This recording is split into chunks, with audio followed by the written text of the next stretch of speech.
You ever see something so absurd, so outlandishly perfect that you think, no way, is this my real life? Well, that's exactly how I felt the morning a shriek cut through Willowbrook Heights, like a siren echoing off all those matching colonial houses. The source, Karen Fitzgerald, Queen Bee of the HOA, storming out her front door in a designer bathrobe, hair curled to perfection, except now it was whipping wild in the breeze and her jaw hit the ground. Why?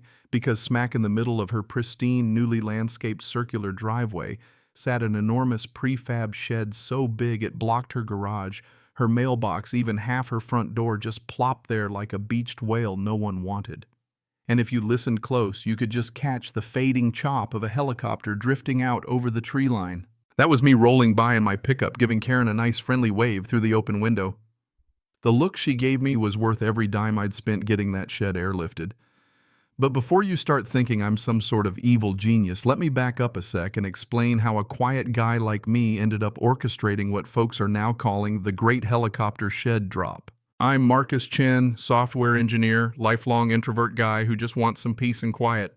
3 years ago, I bought this little off-grid cabin on the very edge of Willowbrook Heights, technically inside the HOA lines, but so far out in the sticks, I figured I'd dodged the whole step for drama. My place sits on 5 wooded acres, only reachable by an old gravel road, a road that's been there since the 50s, way before the subdivision was even a glimmer in some developer's eye. I thought I was set, private, quiet, perfect. Then 6 months back, Karen Fitzgerald moves in on the empty lot next to my access road.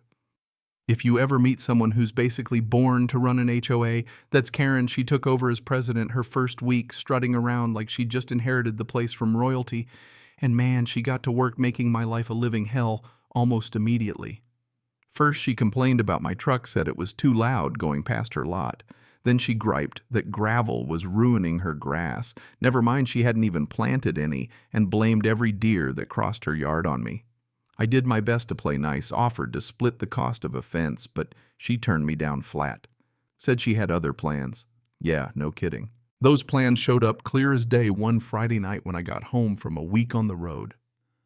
Blocking my access smack across the gravel was this giant prefab shed, beige and ugly, with a shiny new padlock and a sign that read, "Private property of K. Fitzgerald. No trespassing." Not beside the road across it, blocking my only way in. I had to park on the main drag and walk a quarter mile just to get to her place. She opened the door, smiling like she'd just won the lottery HOA badge shining on her lapel, and tells me real sweet my road isn't architecturally approved by the HOA, so her shed was perfectly legal. And if I had a problem with it, maybe I could find alternative access through the woods. Oh, and if I wanted to build a new path, I'd need to submit plans to the committee, which meets next month. Well, I wasn't about to take that lying down. Next morning, I was at the county courthouse digging through records. Sure enough, my easement for that access road was ironclad from 1957, and the law was 100% on my side. Armed with paperwork, I went to the next HOA board meeting thinking logic would win the day. Turns out Karen had stacked the board with her cronies Margaret from the book club, more like a wine and gossip brigade, Harold, who just nodded at anything Karen said, and Patricia, who glared at me like I'd just kicked her dog. I laid out my easement maps, even aerial photos from the 60s, showing the road. They stared at me like I was asking them to read Egyptian hieroglyphs. Karen stands up and delivers a speech about neighborhood standards and property values, then the board votes 4-1 against me. Only Tom Pearson, the lone decent soul, backed me up. I was steamed, but I'm no quitter. Hired the best property lawyer in the county, Rebecca Martinez, who took one look at my case and practically cackled. She said, "This is the clearest easement case I've seen in 20 years. We could get an injunction, but..." And here's where my brain started cooking up something wild. The county code says you can remove encroaching structures by non-destructive means at the owner's expense. Doesn't say how. That's when a little light bulb went off, and I called my old college buddy Jake, who now runs a heavy lift logistics company. I tell him the story, and he nearly busts a gut laughing. Jake and his team came out measured. The shed checked the weight and said, "We can totally airlift this thing."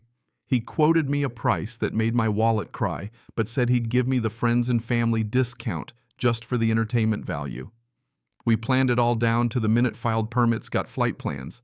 Even let the sheriff know so nobody freaked out. Rebecca showed up, paperwork in hand, just in case Karen tried to make a scene. That whole night I barely slept, half nervous, half giddy, thinking about Karen's face. Sunrise Saturday. Jake's crew rolls up, all business, hooking straps, checking the frame, double-checking everything. By 7:30, the sky's rumbling as this monstrous Sikorsky chopper hovers in, looking like something from a disaster movie. Karen must have heard the commotion. She rushes out, silk robe and slippers, hair flying, shrieking at the top of her lungs. She starts yelling, "This is theft! This is vandalism! I'm calling 911. But Rebecca's there, shouting over the rotors, "Ma'am, this is illegal removal. Here's the code. Here's the easement. Here are the permits."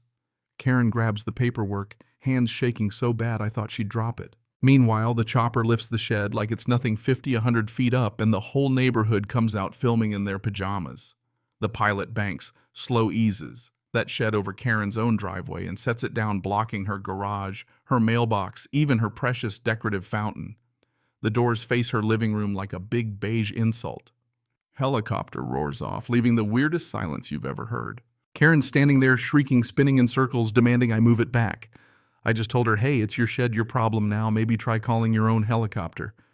Best part, Harold from the HOA shows up, starts snapping photos, and with this little smirk says, "Karen, this violates about 6 HOA rules. You're blocking your driveway. It's not on a legal foundation, and it disrupts the visual harmony actual language from the bylaws. I kid you not. Gotta cite you, sorry." By noon, the cops had come and gone. Officer Brooks looked at the paperwork, watched the video, and said, "This is all legal civil matter, ma'am." And within hours, someone live streamed the whole stunt. The video blew up, titles like "Epic HOA Revenge" and "Helicopter Justice Served Cold." News crews showed up by evening, and Karen, never one to skip an audience, gave an interview that just made her look more entitled and out of touch. She called me a menace, demanded the HOA do something. Well, the HOA did, just not the way she wanted. Emergency meeting, community center packed, neighbors all swapping stories about Karen's reign. She'd fined an old couple for grandkids' bikes, hassled a young family about a veggie garden, tattled on a veteran for flying a flag she said was too big. When they got to the shed, Harold laid out all the violations, and the board voted unanimous $500 a day, fine until she moved the thing, plus a special election to boot her as president. Then the county stepped in. No permits for the shed, no drainage for the illegal concrete pad she'd poured to block my road. More fines, more headaches. Contractors wouldn't touch the job. The ones who did quote her prices so high it was almost a joke. Eventually, she had to pay a crew to dismantle the shed piece by piece. It cost her more than it cost me to have it airlifted. With my road fixed, drainage sorted, and a couple of decorative boulders to block future shenanigans, I finally had peace again. Special election came. Karen didn't even bother running. Tom Pearson won in a landslide, and suddenly the neighborhood felt lighter, like a cloud had lifted. People actually talked to each other, helped with yard work, threw block parties. But the real punchline, Karen's boss caught wind of the viral video. She was a compliance officer of all things, and her company launched an ethics review. Last I heard, she was suspended and staring down a pink slip. Total damage. Karen racked up over $45,000 in HOA and county fines, $20,000 in legal bills, $8,000 to dismantle the shed, and lost her job and her HOA throne. House went up for sale in 6 months. Rumor is she had to move out of state to escape the mess. Some joker even spray-painted "no-fly zone" in permanent road paint on her old driveway. She tried to clean it, but those words never faded, a permanent reminder of the day karma got delivered by helicopter. And I'll be honest, I had the best part of the whole saga. Framed a photo of that shed hanging midair, Karen's face in the corner, and a brass plate that says, "Sometimes the high road takes a helicopter," never fails to get a laugh. So what do you think? Was I right to fight back, or did I take it too far? Is justice best served cold, or by a Sikorsky and a little creative payback? Drop your thoughts below, because I know this one's going to get people talking about what's fair, what's petty, and whether standing up to bullies is worth it in the end.